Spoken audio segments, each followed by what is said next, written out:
Salut l'équipe, c'est Kramen. Alors, je trouve pour l'avant-match FC Barcelone contre le Bayern. Juste avant de commencer la vidéo, vous connaissez le dicton. Jingle.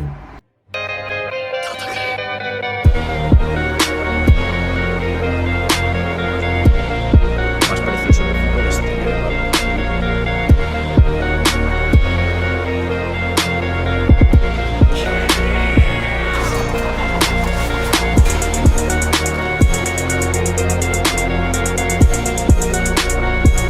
L'équipe. Alors, je se retrouve pour l'avant-match FC Barcelone contre le Bayern. Le Barça qui se déplace à l'extérieur contre le Bayern à l'Allianz Arena. Stade qui est souvent compliqué pour le Barça, on sait très bien. On sait qu'à l'extérieur, on n'a pas su gagner beaucoup de fois en Allemagne. Et ça va être un match, le match le plus, je dirais pas le plus important de la saison parce qu'on n'y est pas encore dans les grandes échéances, pardon. Mais je pense que ça reste quand même un match important qui va nous permettre de se jauger pour voir si on est prêt justement cette saison à compétir contre les plus gros, voir si on est capable de battre cette équipe du Bayern qui nous a souvent malmené ces dernières années, notamment le 8-2, notamment aussi l'année dernière quand on est parti en Europa League, c'est un peu à cause d'eux, même si le Barça s'est un peu saboté eux-mêmes, mais en soi, on sait que le Bayern ça a toujours été un adversaire compliqué, que ce soit à l'extérieur ou à domicile, et les retrouver dans cette poule, notamment dès maintenant, ça nous permettra justement de voir si le Barça est notamment prêt à battre justement cette équipe-là, ou est-ce qu'on est un peu dans une illusion, ou on est un peu trop dans l'euphorie, et que le Barça est encore un long chemin avant de retrouver cette case de grande Europe. Mais bon, moi je pense que quand même demain le Barça regardera le Bayern dans les yeux, je pense qu'il n'y a aucun doute là-dessus. Je pense qu'on peut jouer avec nos armes, et aussi eux aussi auront des armes justement durant le match. On connaît la qualité des ailiers du Bayern, t'as Sané, Coman est blessé, on le sait, mais t'as Mané aussi qui peut jouer sur les ailes, t'as Gnabry qui reste un excellent joueur de foot. Devant, t'as Müller qui peut dépanner en faux neuf, t'as Moussiala qui commence à exploser en numéro 10. Donc franchement, l'équipe du Bayern va vraiment être très très compétitive demain, et ça va être vraiment l'un des matchs, je dirais, les plus compliqués pour les deux équipes en vrai, parce que le Bayern n'est pas forcément dans une bonne forme en Bundes. Ils ont enchaîné les matchs nuls. On sait que Nagelsmann est pas mal décrié en Allemagne, et on sait que le Barça de Xavi justement arrive en confiance. Quand on voit les dernières performances, notamment ce week-end où on a encore gagné 4-0, alors j'ai pas fait de débrief car j'avais prévenu sur Twitter que je n'en ferais pas. J'avais dit que je ne ferais pas de débrief vu ce qui s'était passé sur le terrain et que j'avais pas vraiment l'envie ni la tête à ça. En tout cas, vous avez su comprendre, donc merci à vous d'ailleurs pour ça, merci beaucoup. Et justement, le Barça qui a gagné 4-0 face à Kajix, donc notamment comme je dis, Barça arrive en confiance. Quand on voit le début de saison, Lewandowski qui va vouloir prouver. Et quand je pense à des joueurs comme Gavi qui l'année dernière n'était pas bien en sortant du match face au Bayern, ou d'autres joueurs qui étaient présents, ils auront vraiment envie de montrer que le Barça est de retour. Et j'espère que demain on vivra un bon match et que le Barça gagnera à la fin pour qu'on puisse vraiment être content enfin de voir le Barça battre une grosse équipe d'Europe, et qu'on puisse enfin se dire que le Barça est prêt à... quand tu bats le Bayern, tu peux battre n'importe qui en soi. Car le Bayern est une équipe qui c'est l'une des meilleures équipes d'Europe depuis quasiment un bon moment, 5-6 dernières années, qui va toujours en demi-finale de Ligue des Champions. Et clairement, c'est vraiment un géant d'Europe, et j'ai hâte de voir vraiment si le Barça est capable vraiment de battre cette équipe-là.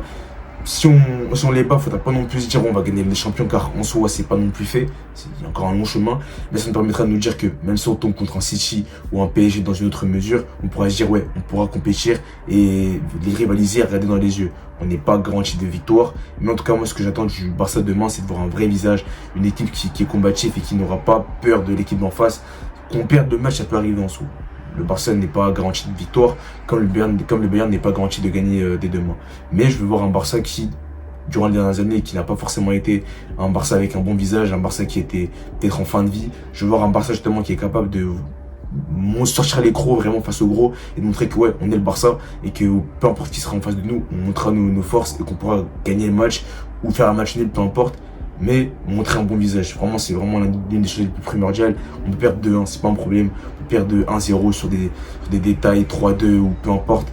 Mais je préfère perdre comme ça, on montre un bon visage, que justement de prendre une fessée et de me dire que ouais, finalement début de saison c'était que de l'euphorie et qu'on était percé d'illusions. Enfin, vous avez compris qu'on était vraiment dans une illusion dans tout ce qu'on voyait depuis le début de la saison, et j'espère honnêtement que demain le Barça montrera un vrai visage. Dans tous les cas, on attend le jeu aux yeux de tout le monde. On voit clairement dans les réseaux, hein, la hype commence à monter un peu partout, tout le monde attend ce match-là avec impatience, que ce soit les supporters du Barça, même des supporters d'autres équipes qui ont vraiment les yeux rivés sur ce match-là, et il faudra pas se rater. Et heureusement cette fois-ci il n'y aura pas, certains pas qui ne pourra pas lâcher sa meilleure crotte sur le terrain car oui, il ne sera pas titulaire, je pense, demain. En plus, on voit la conférence de presse de Xavi qui a dit que l'expérience n'était pas vraiment un problème lorsque les meilleurs à l'entraînement devaient jouer. Je pense que Baldé sera titulaire demain et ça fait plaisir d'avoir un joueur comme ça de la Masia qui a 18 ans, qui a eu la confiance du coach, débuter un match pareil et notamment gérer ses mérités quand on voit son début de saison qui est hyper intéressant au plus haut niveau. Et c'était pas forcément le meilleur l'année dernière en B, mais quand tu vois ce qu'il donne maintenant cette année en A, on voit que vraiment la progression de ce joueur-là est vraiment assez fulgurante. Alors le Bayern demain, je pense qu'ils vont vraiment nous poser problème. En fait, là où j'ai une grosse interrogation au niveau du Barça, je dirais que c'est au niveau du milieu de terrain. Parce qu'en vrai, la défense, on sait que ça peut être solide. T'as Koundé derrière à droite, t'as Eric Garcia Christensen avec Araujo. À gauche, t'as Baldé, t'as quand même des garanties depuis le début de la saison. Tant que c'est qu'un but en Liga. Donc ça va. Mais là où j'ai un doute, moi, honnêtement, je dirais c'est le milieu de terrain. Parce qu'en soi, quand on regarde bien les choses, Busquets, c'est un gros point d'interrogation. Je l'aime de ouf, vous savez comment je suis avec lui, vous savez à quel point c'est l'un des mecs que je protège dans la commune, car en soi il est beaucoup décrié au profit de Frenkie. Bon, on connaît les débats, etc., les débats cancer, mais c'est un des mecs que justement des fois je protège, car en soi c'est pas sa faute si le Barça a été mauvais durant ces dernières années. Mais Busquets, je vais vraiment l'attendre sur ce match là, parce que ça va permettre de voir est-ce que Busquets est capable vraiment de tenir un match à très haute intensité, chose que moi je pense possible, très clairement, car en sortie du pressing, c'est l'un des meilleurs à son poste, clairement, et même en termes de numéro 6.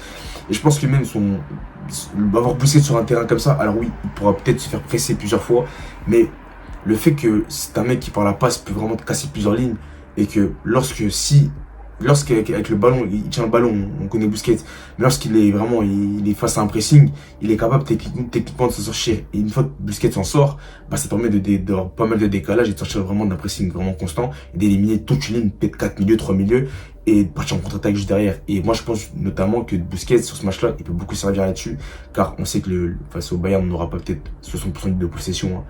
Je m'attends à avoir vraiment 50-50 quand ça va être serré. Mais Busquets, vraiment en sortie de balle, ça va vraiment être hyper important de l'avoir. Parce qu'on s'offre Frenkie de Jong dans 6. Il connaît pas cette poche, je trouve. Et ça serait vraiment cramé. Car s'il venait à faire un mauvais match, il serait vraiment décrié aux yeux de tout le monde. Il serait vraiment pas le contexte parfait pour lancer vraiment comme ça dans le grand bain. Et j'espère voir Busquets vraiment au poste de 6. Mais bon, on verra mon 11 juste après.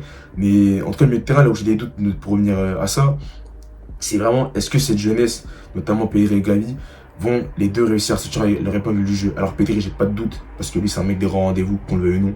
Il a toujours su être fort durant les grands matchs.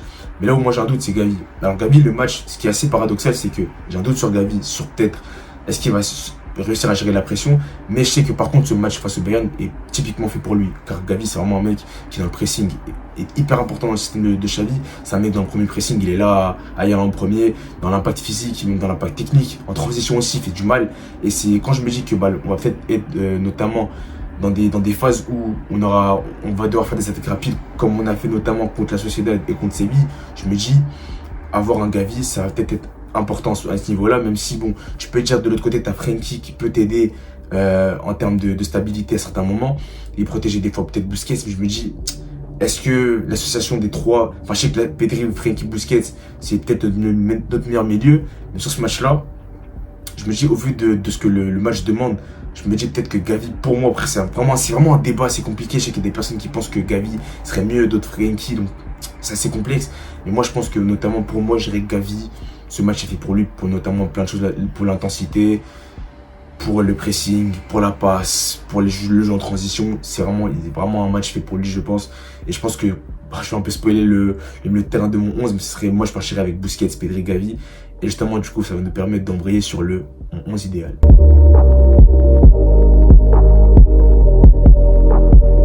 Alors, dans mon 11 idéal, dans les cages, Ter Stegen qui fait un très bon début de saison, vous connaissez déjà, hein. Ter Stegen, il n'y a pas mieux à son poste pour l'instant, mais dans tous les cas, il n'y a pas lieu de remplacer. Alors, côté gauche, je mettrai Baldé qui fait un excellent début de saison et que je vais voir, j'ai hâte de voir demain vraiment dans un match aussi compliqué, voir ce qu'il va donner. Donc, Baldé au vu de sa saison. Ensuite, je mettrai Eric Garcia et Araujo dans l'axe. Alors, Garcia, j'ai peut-être un doute, mais je me dis qu'il a il y a pas mal de matchs où il a été excellent, notamment dans les grands rendez-vous, que ce soit avec l'Espagne ou avec le FC Barcelone l'année dernière, notamment le Real Madrid, etc. Donc je me dis, ça peut le faire. Araujo, on connaît déjà, je pense que j'ai pas d'inquiétude là-dessus. Côté droit, je mettrais Koundé. Je pense qu'on ne peut pas mettre Bellerin pour l'instant. Il n'a pas encore pris ses marques, donc il faudra être patient. Je mettrai Koundé pour l'instant. Milieu de terrain, vous connaissez, Busquets, Pedri, Gavi. Je vous ai expliqué pourquoi je mettrai ce milieu-là. En attaque, je mettrai Rafinha à droite, car Rafinha pour moi Rafinha pour moi il va être important dans deux choses sur ce match-là. Il va être important notamment dans sa qualité offensive qui est la percussion, la rapidité, le jeu en transition, sa qualité de passe, sa vision de jeu. Mais il y a aussi un truc chez lui qui est très bien, c'est son volume de jeu. C'est un mec qui aime bien défendre. Et vraiment dans le pressing, dans sa manière de défendre et de venir aider son latéral, il va beaucoup aider. Et c'est vraiment un match aussi peut-être fait pour lui. Vraiment ce match-là, je pense qu'il y a pas mal de joueurs qui vont peut-être avoir je dirais que le match du Bayern est vraiment fait pour certains joueurs, pour des caractéristiques précises. Rafinha, il a un gros volume de jeu, donc ce qui va permettre notamment de faire les efforts défensifs et venir aider en cas d'attaque du Bayern. Et il peut aussi faire ce rôle un peu de joueur qui va coller la ligne constamment et faire les allers-retours. Il peut le faire, il a le coffre pour ça. Donc je pense que Rafinha, c'est vraiment un match fait pour lui. Donc pour moi, je partirai avec lui à droite. En pointe, Lewandowski, il n'y a pas... Genre, il y a un mec qui va douter, même dire Memphis Depay. Celui qui fait ça, c'est clairement un mercenaire. Bref, mais du coup, on pointe Lewandowski, sans doute possible. Et à gauche, je mettrais Dembélé. Dembélé aussi, qui pour moi fait partie des meilleurs de l'effectif. En attaque, clairement, le trio devant, c'est clairement les 3 meilleurs à l'heure actuelle. Et il n'y a pas lieu de les retirer. Alors, il y avait des rumeurs de milieu à 4. Moi, je ne suis pas forcément fan. Je pense que retirer un élément offensif aussi important, que ce soit Dembélé ou Rafinha, peu importe, je vois pas vraiment l'utilité. Mais bon, on verra bien demain. En tout cas, c'était mon 11. N'hésitez pas à me dire dans les commentaires justement quel 11 vous mettrez, notamment demain, au milieu de terrain, gauche, les gauches, les droits, le latéral aussi, parce que le latéral, c'est un peu aussi un sujet à débat. J'hésiterai pas à vous lire et ça me fera plaisir aussi d'instaurer un débat dans les commentaires comme vous avez l'habitude de voir. N'hésitez pas à liker la vidéo si ça vous a plu. N'hésitez pas à commenter la vidéo si ça vous a plu. Je vois qu'on est de plus en plus nombreux sur la chaîne. On va peut-être bientôt atteindre les 1K, ça fera plaisir aussi. Sachant que ça fait pas très longtemps que je suis là, donc ça fait énormément plaisir. On se retrouve prochainement pour un nouveau sujet. En tout cas, c'était Ackerman. Peace.